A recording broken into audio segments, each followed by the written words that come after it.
लेकिन वो बातों से नहीं होता, बातों से नहीं होगा। करनी करो, करनी एक तरह से नहीं होती। कल शाम के सत्संग में भी मैंने बताई थी, करनी तो हमारे क्रियात्मक जीवन में है। जो भी काम करते जाते हो सच्चाई से, ईमानदारी से करो।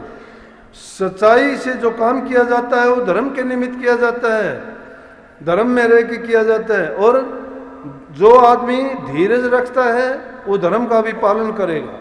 बल्कि रामायण में लिखा है कि धीरज धर्म मित्र नारी आपतकाल परखिए चारी, कि इंसान को अपने धीरज को कब देखना चाहिए। जो इस शब्द में भी आया था ना, उसमें था कि भाई कभी दुख होया, कभी माँ का दुख देखा, कभी काम करना पड़ा, कभी कुछ, क्योंकि वो एक घटना थी। लेकिन वो कोई नई बात नहीं, सबके साथ मैंने पहले भी कहा था, सबके जीवन में घटती है। किसी से भी पूछ के देखोगे कमोबेश सबको ऐसा समय आता है कि उनको ऐसा अवसर मिलता है कि इंसान की समझ उसको आए। लेकिन कोई समझने के बाद में, संभलने के बाद में फिर लापरवाही में गिर जाते हैं, भूल जाते हैं जब अच्छा वक्त मिलता है। वो मैंने भी कहा है कि जब बुरा वक्त था सब कुछ समझ आता था, थोड़ा अच्छा आया तो फिर उल्ट रास्ता पकड़ा गया, फिर गलत रास्ते पे चल पड़े। तो ये माया का और काल का जाल है, वो अपना जाल फैलाते रहते हैं, अपने खेल में उलझाते रहते हैं। लेकिन जिसने गुरु की लड़ फड़ ली, जिसने गुरु की शरण पकड़ ली, गुरु अपने शिष्य को भटकने नहीं देता है। अगर वो भटकता भी है तो उसको घेर फेर के लेके आते हैं। ये एक अलग बात है। अगर ज़्यादा भी भटक जाता है तो अब नहीं, अगला जन्म भी उसको मनुष्य का दिलाते हैं, फिर उसको गुरु मिलता है, फिर उसको सत्संग मिलेगा, क्योंकि करनी भंग हुई है उसकी। संत मत में एक बार जो जीव आ जाता है, चाहे वो कितनी बार भी गिरो, अंत उसका तभी होगा जब उसको निज घर में पहुंच जाएगा। कितनी बार भी वो गिरेगा तो भी उसको माफ किया जाएगा। बार बार सदगुरु उसको संभाल के इंसान की योनि में लेके आएगा। हम शुभ कर्म करते हैं, अच्छे कर्म हमने किए, जरूरी नहीं है कि अच्छे कर्म करके उसको इंसान का चोला मिल जाएगा। नहीं, अच्छे कर्म किए, शुभ कर्म किए, दान पुण्य किया, भलाई के काम किए, हो सकता है हमें क्या योनि मिले, सुख भोगने के लिए मिलेगी, सुख के बदले में सुख मिलेगा। अब देखो कुत्ते कैसे कैसे घरों में रहते हैं, उनको साबुन से नहलाते हैं, मखमली बिस्तरों पे सोते हैं। मैं बाहर जाता हूँ दूसरे देशों में, मैंने देखा है कोई एक आध आदमी बचा हुआ, उनमें कुत्तों की वो सेवा होती है जो इंसानों की नहीं होती। और हमारे बेटा बेटी भी नहीं करते माँ बाप की, वहाँ कुत्ते और बिल्लियों की करते हैं, क्योंकि उन्होंने शुभ कर्म तो किए होंगे लेकिन गुरु के निमित्त होके नहीं किए, चोला उनको इंसान का नहीं मिला। लेकिन गुरु की शरण में आने के बाद में अगर वो करनी से भी गिर जाता है, पाप कर्म भी हो जाता है, तो भी वो गुरु उसको दूसरी गंदी योनि में नहीं जाने देते, इंसान की योनि में लेके आते हैं। लेकिन कभी भी उसको भटकने नहीं देंगे, और जब तक उसको निज घर में नहीं पहुंचा देंगे, हर युग में उसको संत मिलेगा। संतों से पृथ्वी कभी खाली नहीं होती। संत इस धरा पर जीवों के कल्याण के लिए ही आते हैं, और जिसके जिम्मे जो होते हैं, जितने जीव होते हैं, उनको वो लेके भी जाते हैं। सब संतों ने कहा है कि ये उनकी जिम्मेवारी है, चाहे वो कैसे भी करें, लेकिन सत्य पुरुष की तरफ से उनको हुक्म होता है। जो जो जीव अधिकारी होते हैं वो उनके पास आते हैं, और उनके पास महाराज जी ने बताया ये कि अनेक संतों के पास, साधुओं के साथ महात्माओं के पास गए, और महात्माओं के पास गए लेकिन कहीं भी उनको दीक्षा नहीं मिली। आखिर में मस्ताना जी के पास भी जब गए सरसा में, तो उन्होंने भी कह दिया कि तू हमारा जीव नहीं है। इस तरह से और भी बहुत से महात्माओं की बात है। लेकिन जब अरमान साहब के पास गए, उन्होंने एक बार दो बार में नहीं, तीसरी बार में उनको नाम की दीक्षा दे दी, क्योंकि वो उनका अधिकारी जीव था। और उनको भी हुक्म था महर्षि जी का कि ताराचंद के अरमान साहब कि मेरी ताकत आएगी और जाओ, वो तेरी मदद करेगी। कहने लगी जी मेरी इतनी ताकत कहाँ है कि मैं जीवों को नाम दान दूँ, मेरे अंदर खुद के अंदर करनी नहीं है, मैं क्या करूँगा। कहने लगे मेरी पूर्ण धार आएगी और वो तेरी मदद करेगी, तू सिर्फ नाम मात्र के लिए, कुछ दिन के लिए है। कि जब ऐसी ताकत आएगी, तो अरमान साहब ने जब हजूर महाराज को देखा, और देखने के बाद में एक बार दो बार नहीं परखा उनको, और परखने के बाद में कह दिया कि हाँ दीक्षा आपको यहीं से मिलेगी। और वो दीक्षा मिली। आज उसका देखते हैं कितना विस्तार होता जा रहा है। ये विस्तार क्यों था कि संत जो आते हैं वो पटा लिखवा के आते हैं उन जीवों का, और उन जीवों का कल्याण होता है। अब देखते हो दूर दूर से कहाँ से दूसरे स्टेटों से भी कोई टीवी में देखता है, कोई किसी से सुन लेता है, कोई किसी बहाने से, कोई संतान के बहाने से, कोई रोग बीमारी के बहाने से, कोई भक्ति के नाम, अपना कल्याण के नाम से किसी न किसी रूप में बहाना बनता है जीव का, और उनको संतों की शरण मिल जाती है और उनका कल्याण का इंतजाम और प्रबंध होता है। लेकिन कब? जब भाग पलटा खाता है तब तक वो जीव भटकते रहते हैं। अब कितने हैं, कोई इलाहाबाद से लड़की आती है अपनी, वो जय गुरुदेव की शिष्य थी, बेचारी रोती थी।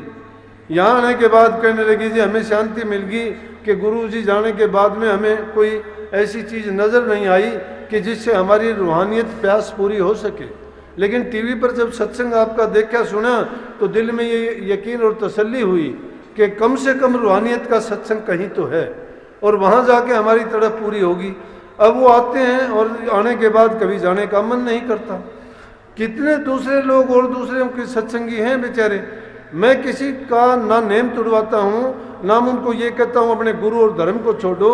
मैं कहता हूँ कि मेरे से जो आपको लेना है, चाहे आप किसी को भी मानते हो, लेकिन आपकी जो बाधा है, करनी में रुकावट है, नाम के जपने में, भजन के करने में, उसको जितना मैं जानता हूँ आपको बताने की कोशिश करूँगा और आपको सही रास्ते पे रास्ता दिखाऊंगा। अगर मुझे नहीं पता हुआ तो कह दूंगा कहीं भी जाओ, लेकिन ये गुंजाइश नहीं होती।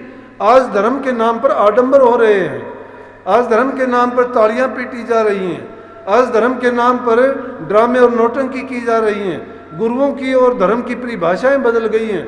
संत मत की कभी नहीं पलटी है। संत मत जीव के कल्याण के सिवाय उसको आडंबर में, पाखंड में नहीं फंसाता। संतों का सत्संग तो एकदम सादा होता है। वो उसकी रूहानियत क्या है कि रूह के लिए जो काम किया जाए, रूहानियत तो वो होती है। अरे काम करते हो, ड्रामेबाजी के नाम रूहानियत का लेते हो, ये कैसे होगा? दूसरों की आलोचना करते हो, बुराई करते हो, कौन सा धर्म कहता है ये? अगर दूसरे की कोई बुराई करता है उसके पास कहने के लिए नहीं है क्या? अरे कहने के लिए परमात्मा का गुणगान करो, नाम की व्याख्या करो, करने का तरीका बताओ, बुराइयों से बचाओ, सच्चे मार्ग पर चलाओ, झूठ कपट छुटवाओ, ये है धर्म का काम। तो आज देखते हैं कि पाप फैला जा रहा है, कहीं भ्रूण हत्या हो रही है, कहीं चोरी डकैती हो रही है, संस्कार नहीं है बच्चों में, बुरे से बुरे काम होते हैं, संतान कहीं में नहीं है, रोजाना गलत काम होते हैं, सास बहू का झगड़ा देखते हैं घरों में, रोजाना क्या होता है कि या तो बहू मरती है, सास मरती है, आपस में प्यार नहीं है। धर्म क्या सिखाता है? हम सत्संगी लोग भी इन चीज़ों की गौर नहीं करते और फिर ढिंडोरा पीटते, हम नाम की करनी करेंगे। कैसे करेंगे नाम की करनी? सदगुरु की शरण में आके तो आदमी को ये सोचना चाहिए कि मुझे अधिकार ही नहीं रह गया, मैं गलत सोचूं, गलत करूं। अगर जो भी करते हो वो गुरु के निमित्त होके करो।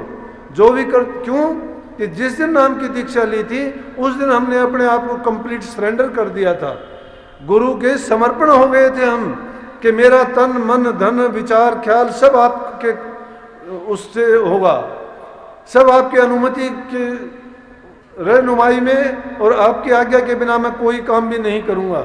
लेकिन हम करते क्या है? नाम का तो गुरु बनाया है, काम अपनी मर्जी के करते हैं, गलत सही कुछ देखते ही नहीं है, और ऐसे ऐसे पाप कर्म करते हैं, फिर चाहते हैं कि हम उस कर्म से मुक्त हो जाएंगे। कभी मुक्त नहीं हो सकते। जो इंसान जैसा कर्म करेगा उसको फल वैसा अवश्य भोगना पड़ेगा। इसलिए अपने कर्म को सुधारो। और कर्म कहाँ से बनता है? इंसान के अंदर से, ख्यालात से बनता है। जब ख्याल तुम्हारा अच्छा है तो काम भी तुम्हारे अच्छे होंगे, जब ख्याल तुम्हारे बुरे हैं तो कर्म भी तुम्हारे से बुरा ही होगा। अगर तुम्हारे ख्याल परमात्मा से मिलने के हैं तो परमात्मा से अवश्य मिलोगे। अगर ख्याल तुम्हारा है मुक्ति का तो मुक्त हो जाओगे, जीवित मुक्त हो जाओगे, अभिमुक्त हो जाओगे। बहुत छोटा नुक्ता है, बहुत कम समय में ये काम हो सकता है, इतना लंबा चौड़ा काम नहीं है, सिर्फ बदलने की बात है। अपने आप को बदल दो, सिर्फ बदलने के कारण ही, क्योंकि काग वृत्ति हम छोड़ते नहीं हैं, बनना चाहते हैं, हंस नहीं बन सकते। सतगुरु बना देता है, सतगुरु ने सब कुछ कर दिया, लेकिन कुंजर जैसा स्नान है हमारा, हाथी जैसा, अरे हाथी जाके गहरे पानी में स्नान करता है, नहाता है, सूंड में पानी डालता है, शरीर को बदन को रगड़ता है, मिट्टी में लौटता है, अंदर में गार में, और सब नहा धो के जब बाहर निकलता है सूखी मिट्टी अपने शरीर के ऊपर फिर से फेंक लेता है। हमारा भी वही है कि हम वैसे तो नाम के अनुयायी बने हुए हैं गुरु के, और बाहर आके करते कर्म क्या करते हैं हमारे उस कुंजरी स्नान की तरह से है। इतना कुछ करने के बाद में भी हम अपने सिर के ऊपर बदन पर धूल डाल लेते हैं। तो ये काक की वृत्ति क्या है? जन्म जन्म से हमारी काक की वृत्ति रही है। अरे चंदन के बाग में रहने वाले पेड़ों में भी खुशबू हो जाती है, सत्य संगति में बैठने वाले नीची जाति के भी ऊंचे हो गए, बुरे कर्म करने वाले भी पवित्र और शुद्ध हो गए, बड़े बड़े पाप करने वाले भी बड़े बड़े महात्मा और महापुरुष कहलाए अच्छी संगति के कारण। लेकिन हमारी संगति कौन सी है? तो जो सत्संग में आके गुरु की शरण लेके नाम के अनुयायी बन के, और वो फिर भी अपनी करनी नहीं बदलते हैं, खोटे कर्मों को नहीं छोड़ते हैं, नाम नहीं जप सकते। नाम अगर जपना चाहते हो तो नाम के लिए पहले उसकी अच्छी पृष्ठभूमि तैयार करनी पड़ेगी, और वो करने के लिए फिर तुम देखोगे ना, फिर तुम्हें कोई समय की पाबंदी नहीं रहेगी। जहाँ कहीं बैठोगे वहीं ध्यान लगेगा। क्यों लगेगा? कि हमारे जब ख्याल एक बार जुड़ जाएंगे, काम करते हुए, उठते हुए, सोते हुए, जागते हुए, बैठते हुए तुम्हारा ख्याल वहीं जुड़ा रहेगा। तो प्रभु कोई स्थूल रूप में नहीं है, सच्चाई के रूप में जानना चाहते हो तो हर जगह मौजूद है, और हर जगह जिसको देखना है तो उसको अनुभव ही तो करना है। वो जागृत में भी अनुभव कर सकते हो, वो ध्यान में भी अनुभव कर सकते हो, सुमन के टाइम भी अनुभव कर सकते हो, ओत पोत में उसके तुम अंदर हो और वो बाहर भी हो। अंदर बाहर जब हर जगह वो मौजूद है तो उसे जुदा कब थे? जुदा तो हमने खुद ने बना दिए हैं। हम सोचते हैं कहीं साथ में आकाश में रहते होंगे, नहीं। लेकिन उसके लिए जो गुप्त दरवाजा है उस गुप्त रास्ते से चलना पड़ेगा। शरीर के 9 दरवाजे हैं, ये बाहर के हैं। नानक साहब कहते हैं कि जो कुछ है सो घट के माही, बाहर ढूंढे सो भूल भुलाई। जो बाहर ढूंढते हो तीर्थों में, व्रतों में, आरतियों में, यज्ञों में, हवन में, बुरे नहीं है वो।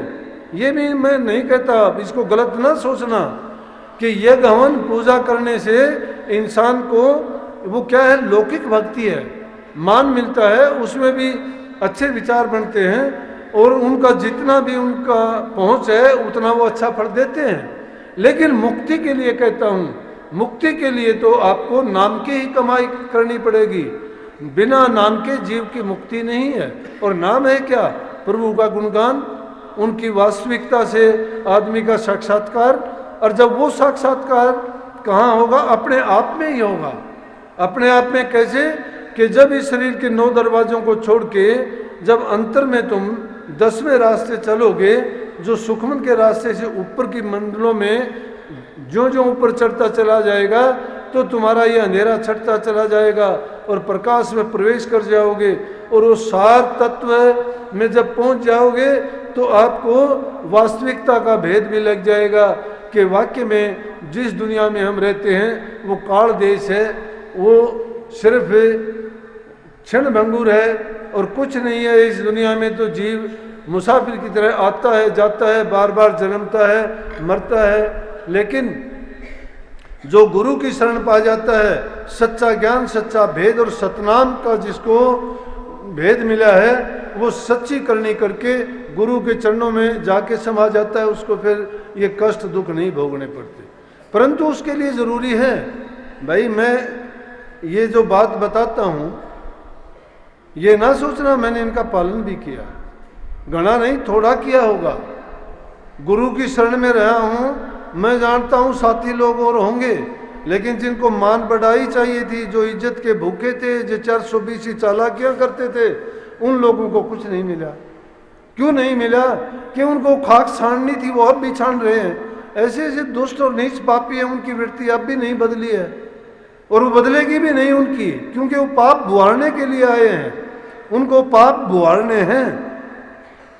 जिन लोगों की चाह दूसरी होती है उनकी नज़र बता देती है। जबान पे उनके कुछ होता है, दिल में कुछ होता है। उनका संग देखो तो अपने जैसे लोगों को ढूंढ लेते हैं, उनके ही जाके वो अपने आप वहाँ मिल जाएंगे सब। एक अपने जो संजय है, इसने एक दिन बड़ी अच्छी बात कही। कहीं जा रहे थे तो बात किसी से भी मिलो, अच्छी बात तो अच्छी होती है, तो कोई बात जिक्र चल गई तो कहने लगा, बोला जी ये तो इसी बात होगी, माँ किसी आदमी की थी। बोला फलाना आदमी, फलाने आदमियों के पास जाके बोला वो बैठ गया। बोला कि सत्संग में गया मैं। बोला कि सत्संग में क्या गया? वो तो कुसंग में गया। सत्संग और कुसंग का अंतर नहीं पता। सत्संग तो होता है महापुरुषों का, जहाँ नाम की चर्चा, परमात्मा की चर्चा होती। कुसंग होता है दुष्ट आदमियों का इकट्ठा हो जाना। कहने लगे बोला जी यह तो अच्छी बात होगी। मैं बोला भाई क्या अच्छी हुई? बोला तू काणी मैं कूबो और दो डूबदा एक ही डूब्यो। मैं इसका क्या मतलब है? ने बोला जी कुबड़ा आदमी था और उसकी शादी काणी और छेती होगी। तो कहने लगा तू काणी रे मैं कूबो, के मैं तो कुबड़ा सो तू काणी से। मेरा दो डूबता एक का डूब्यो, मेरा दो बार डूबा आई अपना एक का डूबेगा दोनों का मिलके नहीं। तो भाई आदमी जो अपनी किस्म का आदमी ने अपना आप ढूंढ लेगा जाके ने, जो सच्चाई के खोजी हैं, जिनको सच्चाई चाहिए, जिनको नाम की कमाई करनी है, जिनको अपना कल्याण करना है, वो ऐसी वैसी संगति में कभी नहीं जाता, भूले से भी नहीं जाएगा। बल्कि मुझे एक बार बात याद आती है कि बुरे का संग ना करो, चाहे तुम नाम एक पल ना लो। अगर बुरे का संग, अगर तुमने मनमुख का संग एक पल के लिए भी कर लिया तो तुम्हारे कई जन्म वृथा चले जाएंगे। किड़ंगा का अपने पंडित जी था, तो वो उसने बैठे बैठे वो दो लाइन बोलिया करता। ने बोला कि जिस मार्ग नुगरा गया ज्ञानानंद मत जा। नाम तो गोपी था लेकिन उसने अपना नाम ज्ञानानंद रख रखा था, लेकिन अच्छा सत्संगी था। बोला जिस मार्ग नुगरा गया ज्ञानानंद मत जा, पेड़ पेड़ में टिक गई तो 100 जन्म दुख पा। कि अगर नुगरे मानस की पेड़ में भी पेड़ टिक जाने तो भी 100 जन्म तक दुख पाओगा वो। तो इसलिए प्रेमियों, मनमुखों का संग मत करो, तुम सदगुरु के जो प्यारे हैं उनका संग करो। गुरु के प्यारे कौन हैं? जिनके मुख से गुरु की महिमा, नाम की महिमा, अच्छे वचन, उपदेश, सच्चाई, नाम की चर्चा होगी, प्रभु का गुणगान करेंगे वो हर समय, वो बुराई नाम की चीज नहीं होगी। और जिनके दिल में मैल भरी पड़ी है, वो जो काग रूप खुद हैं, वो तुम्हें क्या ज्ञान देंगे? क्या उनसे तुम लेके आओगे? भूले से भी। इसलिए संत मत की तो लाइन ये भी है कि तुम गुरु के तो सन्मुख हो जाओ और मन के बेमुख हो जाओ। मन के भी, अरे तुम्हारा अपना मन जो कहता है वो भी ना करो, तो कौन कहता है? जो गुरु कहता है वो करो, क्योंकि गुरु ने ही हमारा कल्याण करना है। और गुरु अगर हमारे लिए बुरा कहता है, बुरा करता है, तो जाहिर में बुरा दिखाई देगा, हमारा बुरा नहीं होगा। गुरु तो जैसा भी करेगा वो हमारे कल्याण के लिए, हमारे सुख के लिए, हमारी भलाई के लिए ही करेगा। इसलिए उसी को गुरु कहा जाता है। गुरु पक्ष नहीं करता, वैद पक्ष नहीं करता, न्यायाधीश पक्ष नहीं करता। अगर ये लोग पक्ष करते हैं, ज्योतिषी पक्ष नहीं करता।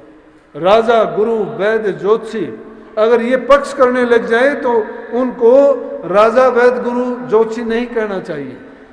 कभी भी वो पक्ष नहीं करेंगे, अपने दुश्मन के लिए भी भलाई करेंगे। इसलिए हमें तो ये चाहिए कि हमारे लिए कोई कुछ भी सोचता रहे, हमें उसका हित ही करना चाहिए। पापी से भी कभी घृणा ना करो, तुम्हें पता भी हो तो भी उसका अच्छा करो, हित करो, अच्छा करने की आदत डालो।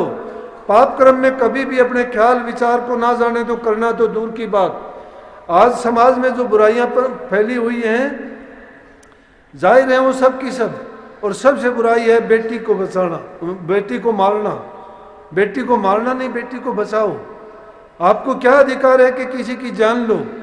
जो जीव संसार में आना चाहता है उसको कैसे हम रोक सकते हैं? अगर रोकेंगे तो उसका कर्म कौन पूरा कर देगा?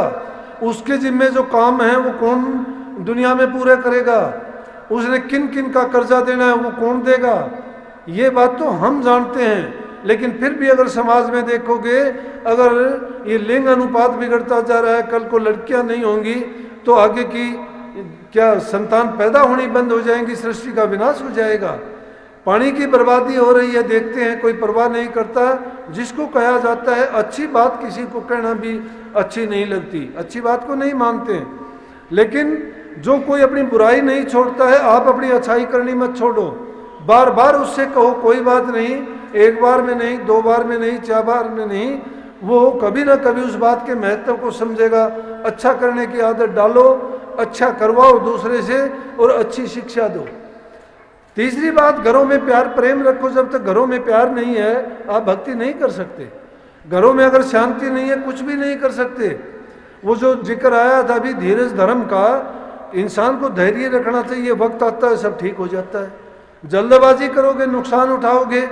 जो धैर्य रखेगा, तो मेरी बात भी उसमें ये थी कि मैंने बुरा भला जो वक्त आया धैर्य रखा, आखिर गुरु की शरण मिल गई, गुरु की शरण मिल गई, धन्य हो गए, सब पापनाश हो गए।